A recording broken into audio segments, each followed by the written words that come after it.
Yo, what up, everybody? I'm here with my boy Nico, and we've known each other for quite some time, probably about like almost 5 to 7 years now, but we recently connected. And it's super interesting how we connected. I think this is a great case study. He actually was telling me, he's like, hey, yo, RC, I was seeing you post here and there on Facebook. And then recently, I started building LinkedIn. I had my sister, she's been helping me with LinkedIn. And then she recently was just clicking around, creating content for me, kind of repurposing my content from Facebook to LinkedIn. And after that, he goes like, hey, I've been seeing you on Facebook, but then I saw you view my profile on LinkedIn and I saw your stuff. So I said, hey, I got to hit this guy up. And then after that, we touched base this past weekend and I said, man, we got to actually make this official. Let's record something to kind of share on my YouTube and wherever this video is going to go. So I'm pretty excited. I think, guys, like being able to have multiple touch points on different social medias. At one point, I always talk about building one, maybe two platforms max, but if you can try to hit people where they're at. And before this, I asked Nico, hey, where do you usually go as far as like social media? And you guys will hear a little bit about his background. I think he has a very unique background, something I wanted to be in as well.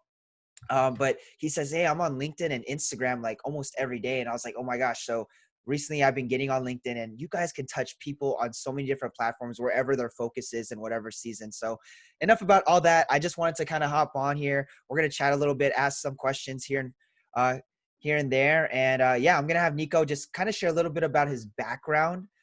He's an advertising agency. I just have to share that because I get really excited when people tell me that, especially for bigger brands that he's helping. So yeah, Nico, if you want to just share a little bit about your background, what you do, how long you've been, and where you were at and where you're at now. Totally. Yeah. So hey everyone, Nikko Alegre here. Like RC said, I am a media planner at an ad agency. I've actually been in this field for about the past 2 years now. Just a quick fun fact, I actually went to undergrad to be pre-med to become a doctor. And then within the end of my third year, that's when I decided to switch into marketing. So huge career switch there. We might have to make a different video on that. Sorry, I just dropped the bomb on RC, but there you go. There's this organic reaction to that news. So after I made that switch into marketing, kind of accidentally fell into media planning. And so very similar to what RC does, I actually oversee the advertising campaigns for bigger corporations, but not just on social media, but as well as out of home meaning any of those billboards or signages that you might see at a bus shelter, maybe even at the BART station or at sporting events or sporting arenas, things like that. We also oversee some broadcasts, so traditional TV, traditional radio. We also oversee connected TV, so things like on Hulu ads or YouTube ads. I know that's something that RC is very familiar with. And then as well as some standard banners. So, those side banners that people don't really engage with as well. It still brings about a good amount of awareness. And as well as some, integrated custom content across different publishers. So I basically oversee the different kind of ways you can advertise and just put out a brand's message. And of course, just putting them throughout moving their audience and customers throughout the funnel. Some of the bigger brands that I've worked with are Gap Factory. I've helped out a bit for Uber Eats, but on the restaurant side. So making sure this is B2B. So making sure restaurant owners are signing up with Uber Eats, as some of their competitors, such as Postmates, they might have way more selections and more restaurants. And so Uber Eats was really trying to stay up to date on that. And then recently now I'm actually, take a step back, actually. The past 2 years, I was working in SF for two different agencies, Godfrey Dadish and Partners, and then I switched over to AKQA. Godfrey Dadish and Partners was focusing on bigger B2B tech companies, one of them being InterSystems and Adyen. Adyen, they are a payment processing platform. Think of them as competitors to Stripe or PayPal. And then switch over to AKQA, where I then gained Gap Factory and Uber Eats on my portfolio. Decided it was time for me to come back home to Southern California. And that's where I'm currently at, living back home with my family. And now I'm working at an agency over in LA known as where I'm on 3 different accounts: Tourism Australia, Sony Corporate, and Legoland California. And that's where I'm at now, man.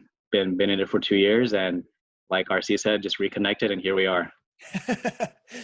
Man, yeah, I mean, that is quite a resume as well, like with everything that you're doing. I don't, you guys are touching all different types of ads. I mean, you're talking about bars, you said local sporting events as well. So you're not just doing like what a lot of agencies are also teaching right now. Like they're just teaching Facebook ads, YouTube, Instagram, right? Maybe some Google too. And that's stuff me and my agency does. But as far as like where you guys are going, you guys are hitting, because these big companies, they have so much money to spend on advertising. So bro, you get so much experience from being able to experiment with where you can place all these ads and how it actually works. So I have a question too, like how do you guys track the data on all these like different billboards? Like how do you know, is there some sort of data you guys run off of, or what's kind of that process look like? Because I know you manage the campaigns. You were just telling me too, like that you guys, once you guys are game planning so much on the campaigns, and once it's just running, you're just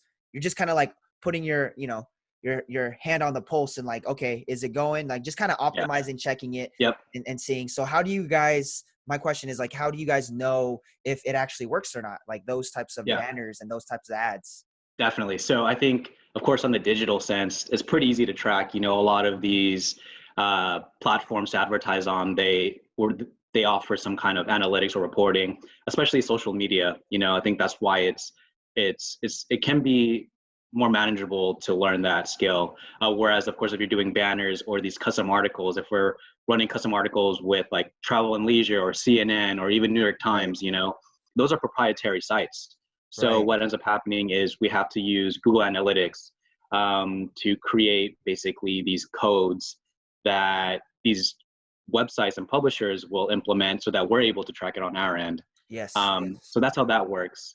For offline metrics, or even things like broadcast, it's really just preparation. It's knowing your market and knowing what's going to garner the most attention. So I know for the traditional broadcast sense, it's looking at, instead of impressions, their version is GRPs and TRPs.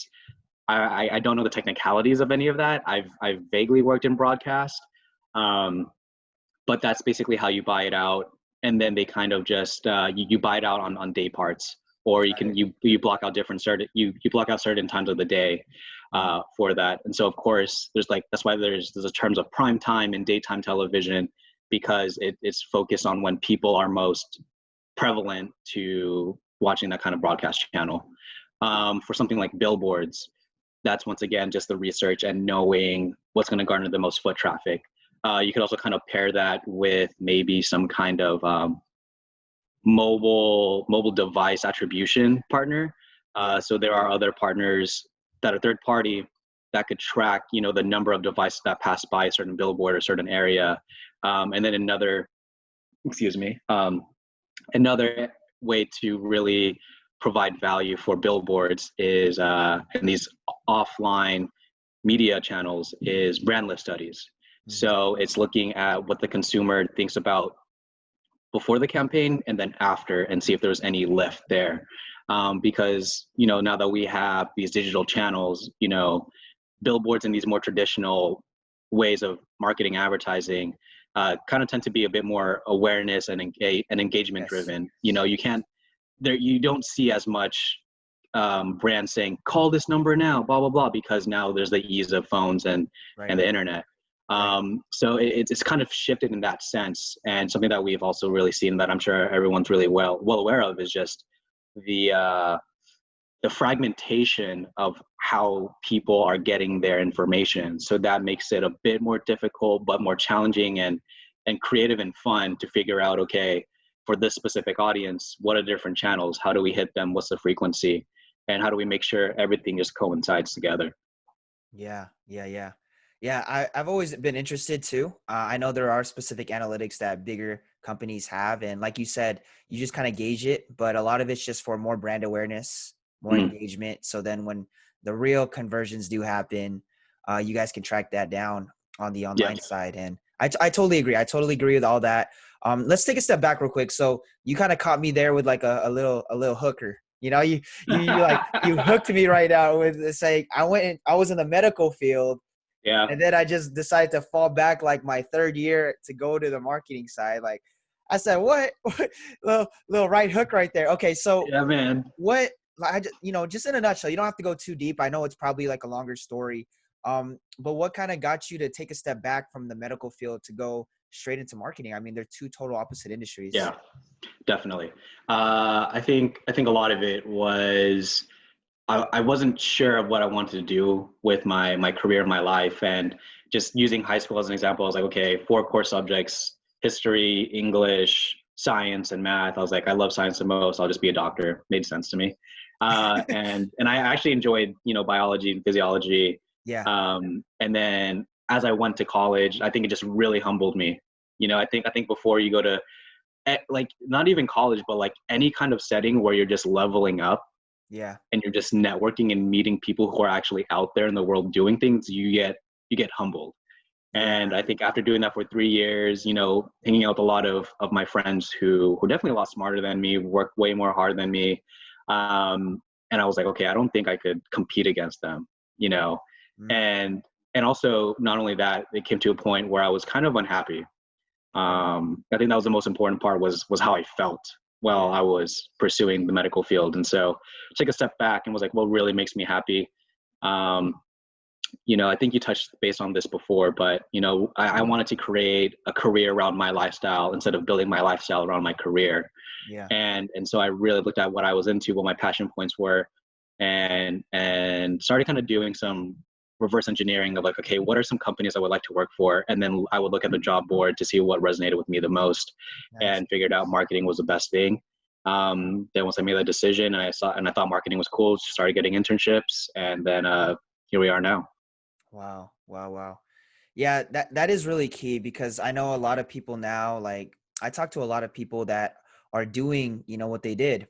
Where I'm not saying school is bad, but they'll follow what their parents say in the job Yeah. line that their parents recommended them because it's what was security in the last decade or where our parents, kind of were. That was their Mhm. time. That's what they knew, that type of security. But now with everything evolving and changing now, and especially our generation, like yeah, we were touching about that where we talked about how nowadays, like our generation, right? We can call us like the millennials. Like it's not about being tied down, having some sort of security where we have like a house and everything. Like that'd be great for us, but we want to be movable during our 20s, during our early 30s. We want this thing called like freedom. We want to be able to build a lifestyle around our business or our, what our whole occupation. Like that is the goal with what we want. We want more freedom. We don't want to be tied down. We don't want to be like tied down to this one thing for this long. And I think after talking to so many people about it,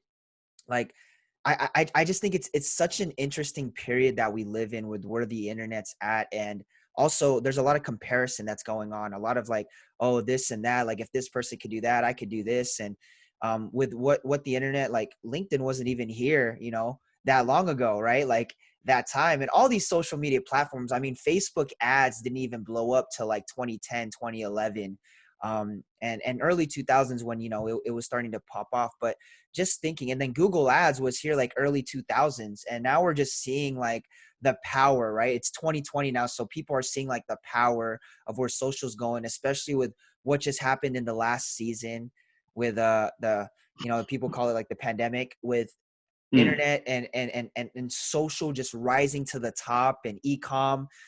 A lot of people really got shook from the industry. So I like that. I know we can go off various topics, but man, that's amazing how you kind of found your way to like, you know what, I got to take a step back. Like, am I really going to commit to this fully? Do I really Yeah. want to be in that industry? And I'm not saying medical field's bad. It's just, it's not for everyone. Just like how Yeah. marketing's not Exactly. for everyone, right? Like, it's just like kind of figuring out. And I like this. This is very practical for a lot of people. I know it's a simple nugget you kind of gave, but you're like, yeah, I just looked at companies I want to work for, and I looked at what positions were there, right? Like what Hmm. positions were there. And then I started landing interns here and there. And eventually I got in, and then I started getting into like the paid side where they'd pay me, and then I'd get connection to connection, and things would just start to open up. And yeah, I think a lot of marketing is starting to pop off, right? Like And we were actually talking about this, how like the way that I teach people how to create agencies and even my own is the total opposite of the line of work that you're doing. And I would have loved to experience working with the big brands you're working with, and I'm glad you shared a couple of them, like a branch of Sony, you said Legoland. And then there was another one, there was like another, like the park, I think. There's Tourism Australia, Oh and yeah, then Tourism that's my current Australia. one. Yeah. There you go. That, you see, Yeah. that's cool. Like this is cool stuff, traveling, adventures, and I bet it's kind of interesting now because with places closed down and things are opening back up, like you get to experience and look at that data. Like, guys, Yeah. this is some exciting stuff, and then that also gives you confidence, right, for like the future of what you've been able to see, how you're able to share your journey. And like my journey was a lot different. I had to go from a job. Obviously, I didn't do marketing, I did sales, but I learned marketing through that job, and that's how I kind of leveled every single day towards where I'm at. And I think everyone has that starting point, and bro, you have such a solid foundation to kind of like Thank you. leverage to get to wherever you want, man. I mean, when I think about it, I think sky's the limit when it comes to like the marketing industry. Definitely. Definitely. Wow. I love it, man. So, yeah, that's a lot of, you have such, like I said, you have such a lot of good stuff to share. Is there anything like, as far as like your journey with like, even just school, like that you want to like give advice to anybody, whether they're just starting off, they say, hey, I want to like, hey, I'm like Nikko, like I want to get into marketing. I want to learn from a big company before I branch out, because truly, I don't think that everyone's meant to become their own business owner. I think they have the potential, but Yeah. sometimes you're greater at being more of a back end person, or you're greater at just like partnering up with somebody that knows how to get the accounts and keep consistently landed. Like I believe there's certain types of people, but somebody that wants to, kind of get into the marketing space. Do you have any advice for them from your experience, bro? From going to school, getting that degree, getting into internships, any like key nuggets that you want to share with anyone? Yeah, I think the biggest takeaway is really what I was touching base on when I was giving my background advice, which is just, how do you feel? Do you wake up excited, or do you wake up feeling like, damn, I got to do this. This sucks. And I think it's really important to start listening to those feelings and to your thoughts, because it's definitely important. You don't want to suppress that, because then if you think about it too, if you're working full time, spending and you only live for the weekends, bro, you're spending most of your time hitting your life then. Yeah. So at least for me, I wanted to do something that I could really enjoy and work full time and be like, damn, that's some dope stuff. So I think it really is about listening to that, and yeah, using your resources. Like I said, I would kind of reverse engineer and look at the job boards for these different companies I wanted to work for. I think that's really important. And another thing that's supplemental to that and just as important is using LinkedIn. This was a great resource and advice that I got from a friend and mentor of mine. And he was saying to look, once you find the positions you want to work for, go on LinkedIn, put that in, plug it in, and see who comes up and see what their work experience was like. And then you could kind of use that as a model or template. Don't necessarily have to follow it, because there's not a one size fits all kind of approach.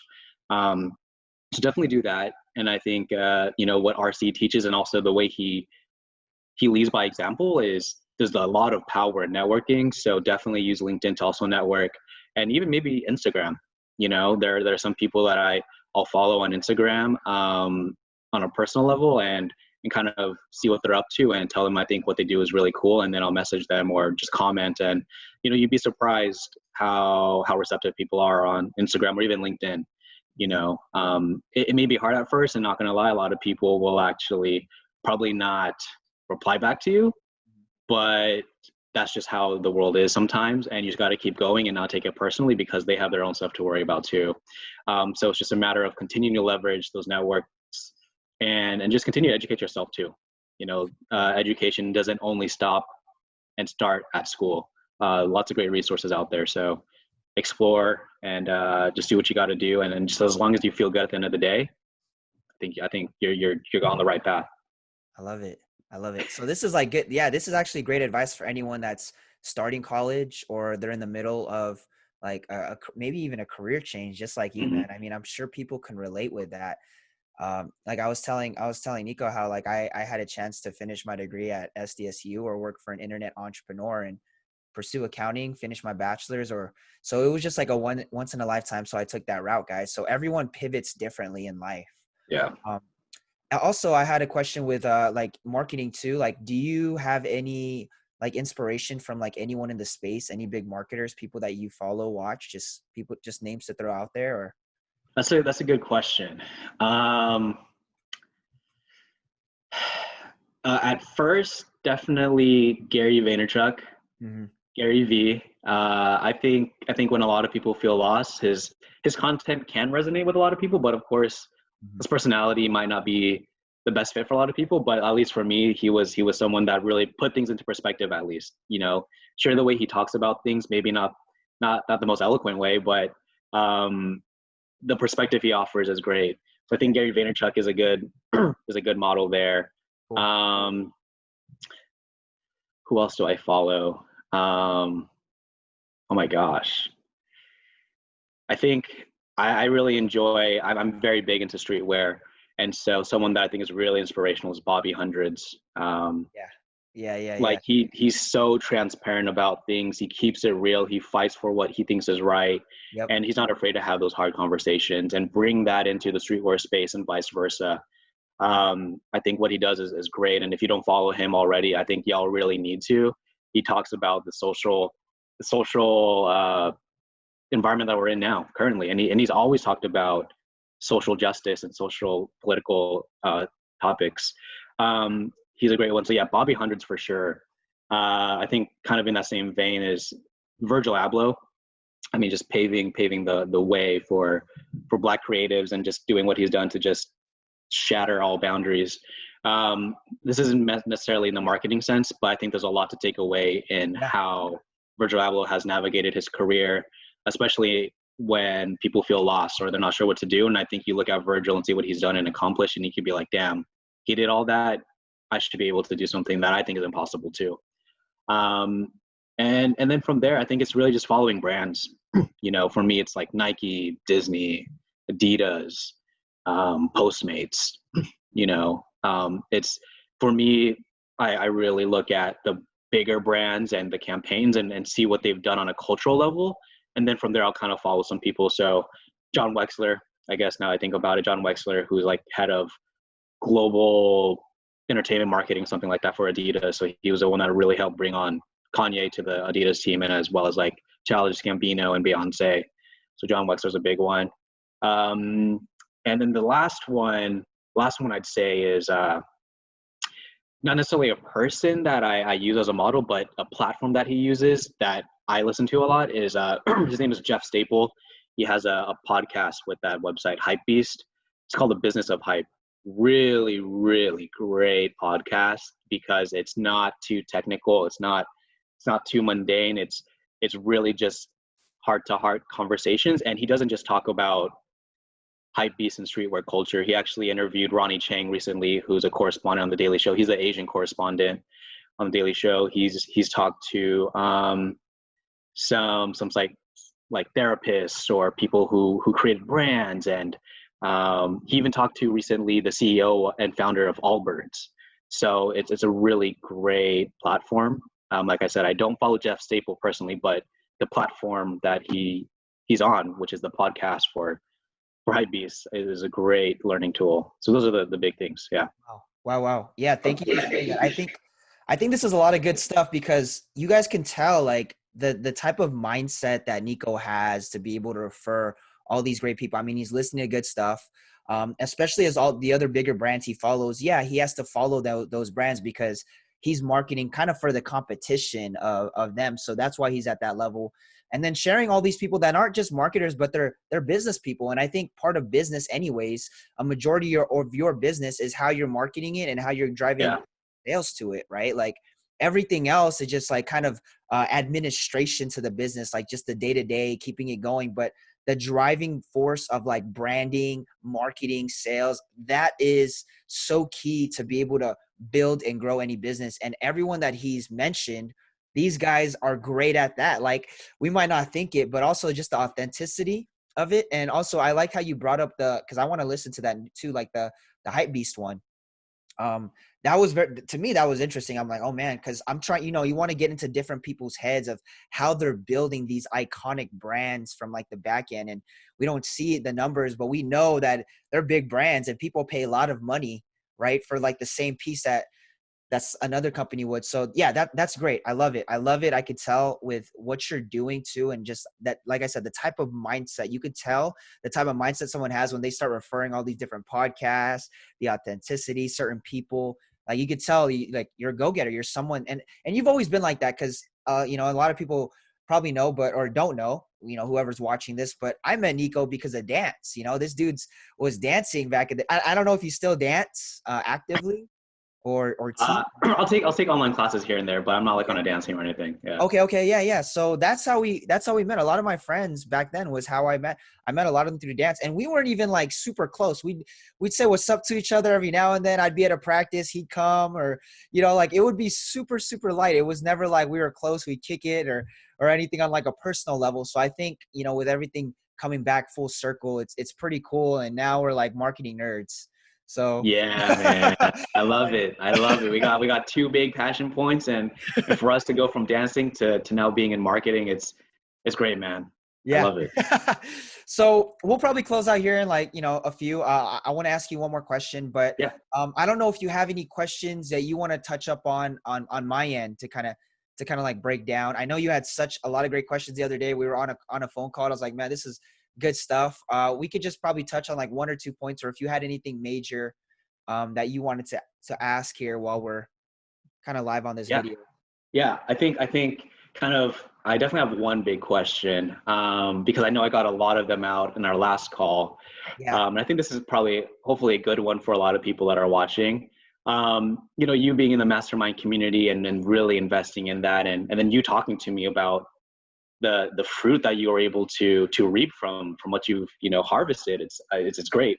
I think for me, for some people, there's definitely some apprehension of, oh man, this is really expensive just for some networking event, or that's what it looks like on the outside. So I think, and for some people too, they might think it's like a scheme or some pyramid scheme or something, especially when they see these online marketers, Yeah. with these online ads are saying, hey, I was completely broke last year. Now look at me, I'm making six figures.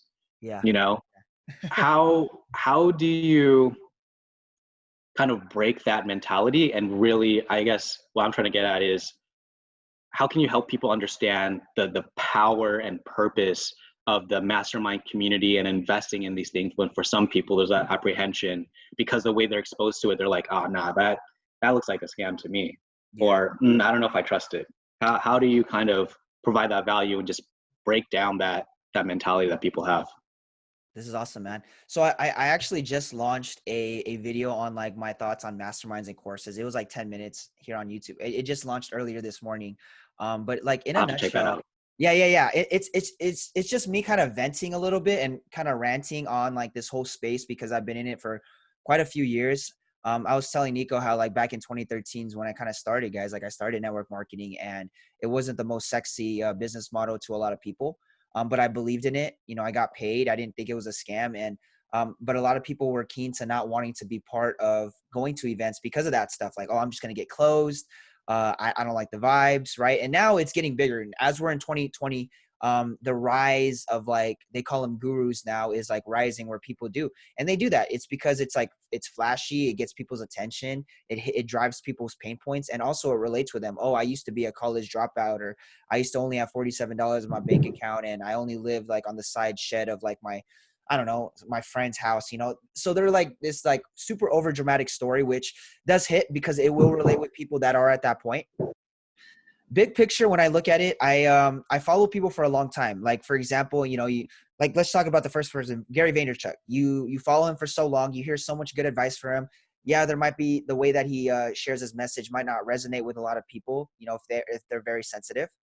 But let's say he were to throw a mastermind, he doesn't try to sell any digital courses. He sells masterminds though. If he were, obviously a lot of people would probably join because he gives so much of his advice for free. He doesn't try to monetize his audience as much. I mean, he does through his like physical brands, wine library, right? And all these other brands that he's selling. But at the end of it, like he gives so much value. You're like, okay, I kind of trust this guy because I mean, his stuff's legit. His information's good. So I'm more in like the coach and course creator space, and those people are the ones that throw masterminds. So what I'd say is come into anyone's masterminds. I've joined tons of masterminds in the past. When I was working with Ty Lopez, I mean, we had a lot of skeptical people. I used to have to tip people over to get them into our masterminds, like sell them on why they should, from like a bad apple or a sour apple, right? To like kind of like grooming them through that call to say, hey, he's legit. And they're like, you know what? I like your vibes. I like this team. Like, let me go meet you guys. So there's this point of like following them long enough. And then I look at their values. I look at their values, what they actually like. If they market with like all this flashy stuff, you know, to me, it doesn't appeal to me. Some people it does. But what I do is I look at their values and how they treat their team, how they actually operate. And it's hard to see that sometimes. But if you guys can get them on like a live call or an unedited call and you see them live or something, then you'll start to know if they're legit or not. So it takes time. I think when I teach people about like having to build trust with your audience, it's just giving them a lot of good information. Like me, I'm just a man of faith. So I try not to hide a lot of stuff. I try to just be out there who I am. And I just hope that people that resonate with my vibe would want to get closer into things that I have to offer, as far as like any type of mastermind or any course or whatnot. And I mean, I get a lot of hate for a certain course, for my one course, because not a lot of people know me. They just see me because of this one video, this one funnel that I've built. And it's all organic on YouTube. I did like a case study on it the other week. But the thing is, like, to figure out where you're at, I think it's like if they're an author that has a good book and you resonate with their book, you listen to their podcast long enough, you listen to their YouTube videos long enough, it'd be good. I've joined masterminds from Tony Robbins, a lot of Ty Lopez ones. I joined Les Brown, a lot of network marketing companies. I joined a lot of their leadership ones. And then recently, like I was just telling Nico, just this last week, I invested in this 5K one for like this guy that I've been following for almost 2 years. So it took me 2 years to invest 5K into his mentorship, because he's throwing good stuff. I like his vibes. The dude seems legit. And then last month I did over 10 grand in just paid mentorship, because and I just met these guys not even 2-3 months ago, but it's because I've seen the level. I agree with their values. I've been on a ton of their trainings, and I said, dude, I'm ready to just pull the trigger, because they put so much into me, and I know their methods are legit because I've seen it work with what I'm looking to get and accomplish. And I want to build, they're just teaching on how they're building their masterminds off Facebook groups. So I kind of took that and said, hey, I want to do that too. These guys are making money, and I'm going to do the same thing. So I think a lot of it too is like resonating with where you're at, your lifestyle. And obviously I do look at people's values. Like I really look at their values, how they operate, especially under pressure. Like you can tell somebody how they operate under a lot of pressure. So that is everything in a nutshell. After being through so many, I used to also be skeptical. A lot of people ask me, RC, were you skeptical working at Ty or being part of Ty's team? There was times where I was, but then other times it was like, that was just my mind playing tricks on me, because I think Ty Lopez like kind of brought the whole like guru out of a lot of people here in the last couple of years. So it was like the driving force, and now it's starting to almost become normalized. Definitely. Yeah. Great stuff. Thank you for that insight. Actually, I love that what you had to offer and say there, man. Awesome. Yeah. And there's so much to share about it. I'm going to do like this whole series about it, because people always have this question. Like, I'm really skeptical to join this networking event, but guys, my biggest clients came out of networking events. That's all I got to say. My biggest clients, my best connections, because those that are willing to pay 5-10 grand, they're serious people. Like, they got money to play around with, and they become your biggest. And now I'm nurturing a lot of these people that are in these masterminds. Like I'm literally nurturing and getting close to them. I'm building brand over them, putting content in front of them. And I eventually want to help build their brands. If God willing, then like, let's make it happen. Right. And that's just like the whole sales process. Yeah, that was actually a great question. I know a lot of people would get tons of value from that. Nico, last thing before we head off, Yeah. I didn't want to make this too long. With everything too, like, with where you're at, what you've been able to experience. I don't know if you wanted to share here for like a few minutes. Where is your plans right now? Like, I can tell you got vision. I can tell you got like a lot of exciting things you want to build ahead, especially wanting to pursue to become a doctor. You have to have like a big vision for that and whatnot. So where you're at, like based on where you're at right now, what's your plans, man? I mean, like for the future and just like moving forward based on, what your background is with like marketing. You're like, I know you can see more working with bigger brands. So what's the future look like? You know, like what's the Yeah. vision? Yeah. For me, I think what's been the biggest driving factor is I just want to be part of the cool and defining cultural moments for these brands. You know, for me, a lot of what makes companies so successful is the power of branding. I mean, when you bring up Nike, Apple, Adidas, Tesla, like there's a certain way you feel about those, just hearing those words, and then you also kind of visualize what that looks like. And so I think for me, that's something that I want to be a part of. Is helping bring those ideas to life and just be a part of those cool cultural moments. And I think kind of being part of that, you know, with me being on the agency side where I'm dealing with these bigger companies, you know, I definitely kind of want to take a step back and kind of be within the same realm as you are, see, with social media marketing and all that. And so what I'm also doing on the side, if it's okay for me to plug this, my little side project is there's a Please. brand that I'm rocking right here, Descent, from my homie Hector, and he's doing all the creative and production side, you know, from the designs to the imagery to actually get it printed and figuring out the blanks, because he's a man that knows streetwear and fashion, and so I wanted to come in and help him with the marketing side, marketing and business strategy, you know. And so we'll see where this goes. It's pretty small, like I said, it's just us two, and so we're going at a small pace that just us two can do, because like I said, he's going to be doing a lot of the heavy lifting of, okay, if I'm going to provide him with some kind of strategy of like, hey, we're going to target this audience, and I think this is the kind of creative we should focus around, we should have 3 different creatives for that. And that's just for one audience, right? So that's going to be something that he has to work on top of building his actual product of Yeah. what the t-shirts or hoodies or hats would look like. So that's what we're doing right now. That's like really just my biggest and main passion project. But you know, we'll see if that can kind of coincide someday with me being a part of cool brand moments. Who knows? Maybe Yeah. Descent will be one of those brands. And so it's just giving me the opportunity to be a lot more flexible and have more freedom, like you said. You know, just that word freedom, freedom to just have more of a say in the strategy and marketing that's going on for a brand. And so I think it's a really great learning moment. But yeah, like I said, I just want to be part of the cool brand moment and be part of the pop culture in that sense. So we'll see, man. Nice.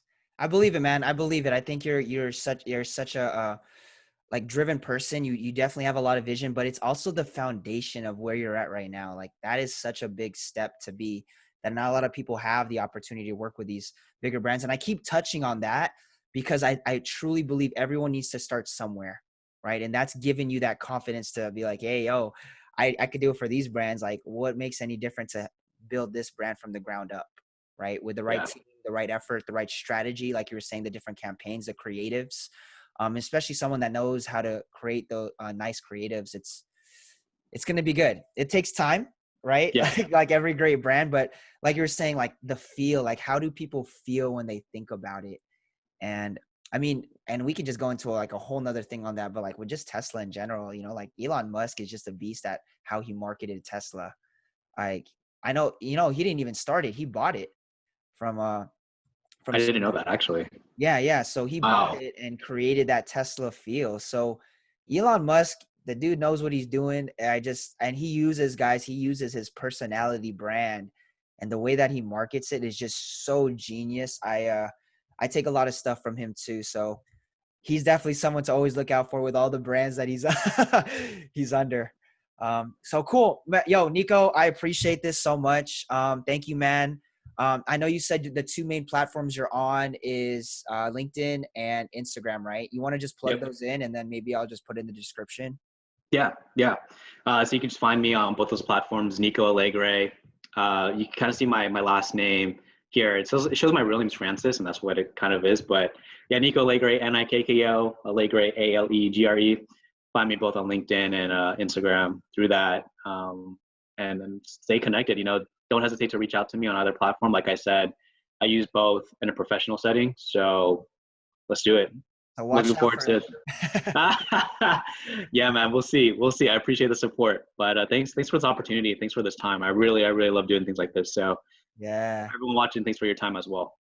Awesome. Yeah. If you guys enjoyed, let us know below in the comments. Ask any questions. Hit up Nikko on social as well. Check out his LinkedIn. He'll endorse you. You just got to Yes, endorse sir. him first and endorse me too, and we'll build our resumes up. Let's do it, man. All right. Take Cool. care. Take care, y'all. Y'all have a good one. Thanks, Bye, Nikko. everyone.